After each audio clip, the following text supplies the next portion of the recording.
Right then, I've gone and bought a Maverick Quantum Plus Flux. So I've tricked myself. I wanted a basher, a proper basher, not a buggy, not a solid axle FTX Outlaw. Something to proper go bashing with. So I bought one of these. Now I did plenty of research before buying it. There's quite a few known issues with these, but I thought, no, it's a good price, £200, 200 quid. It's a good price. It's 3S, ready to run. I'll get it and I'll just make it better. So I've got some other video footage to put in whilst I'm talking, but it's a good looking RC car, 4-wheel drive, blah blah blah blah. I want to talk about some things that are potentially wrong with it that I'm going to fix. I've not even driven this yet. I've had it turned on, but it's not been up and down the street. So from my research, shocks.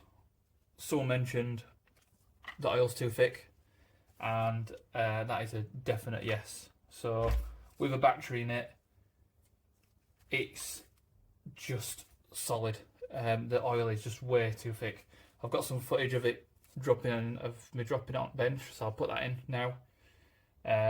Basically, the springs can't rebound, and then also people talk about bending shock shafts. So if your oil's too thick,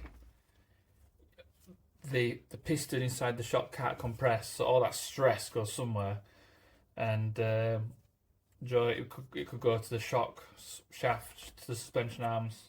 It's better for the car to bottom out than for the suspension to be so stiff that the shock goes elsewhere. So definitely change the shock oil.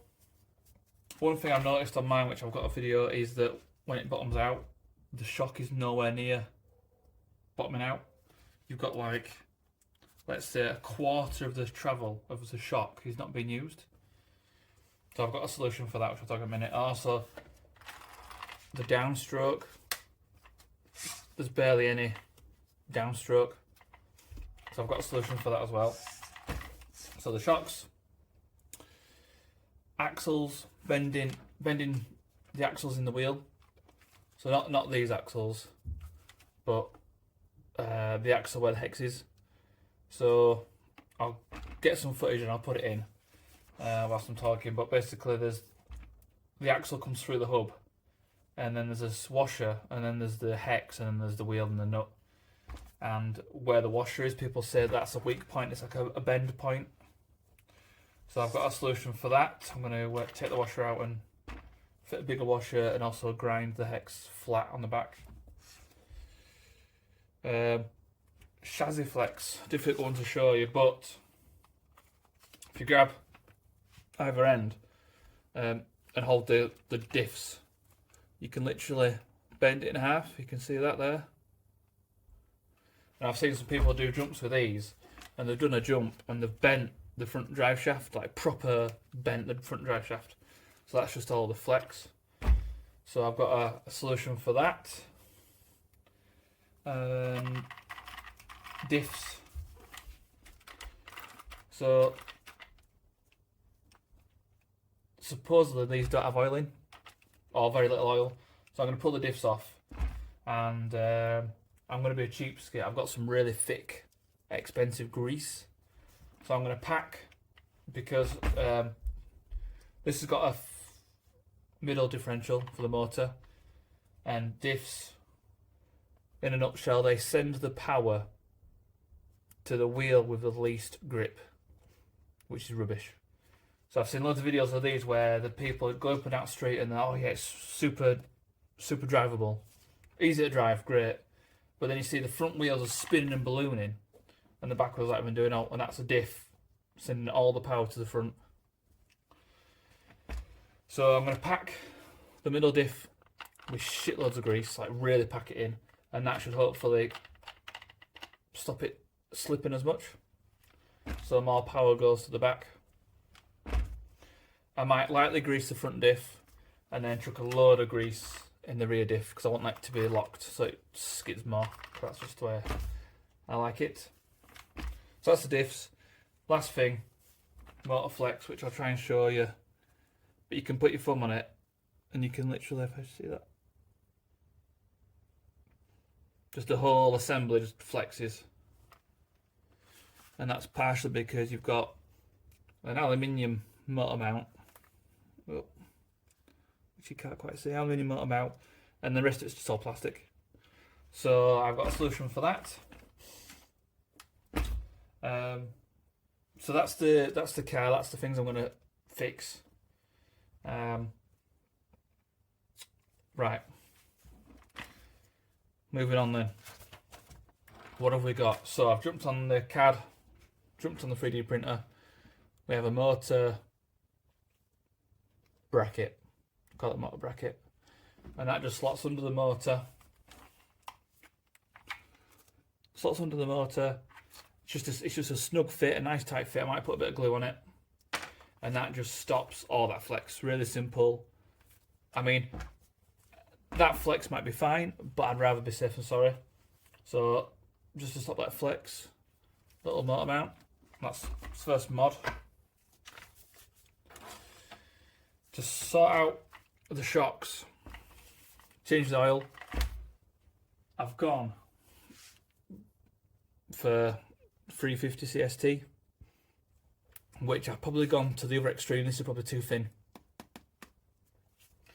I'm going to put this in it, and then that should be really nice and smooth, but like I said, it might be too thin, so I'm going to try that. Suspension travel. So I've already done a bit of tinkering and I'll show you the finished results, but by moving the shock to the body post, brings the shock up so that you get all the stroke, and then by cutting back some of the plastic down here, it actually brings it more downstroke. So you get to use more travel and better oil, which is what you want. You want more travel. You want to use all that shock. There's no point having a massive shock and only having half the travel, or using half of the travel on the shock. So I'll show you that in a bit. Axle space, as I talked about, motor flex, and then the chassis flex. So I've got 10x10 aluminium bar.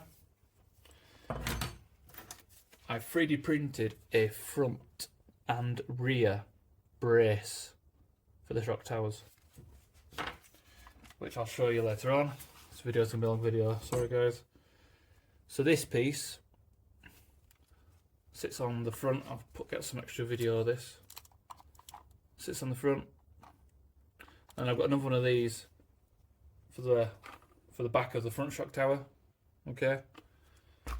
And then you're gonna have a nice brace going all the way across, and it's gonna look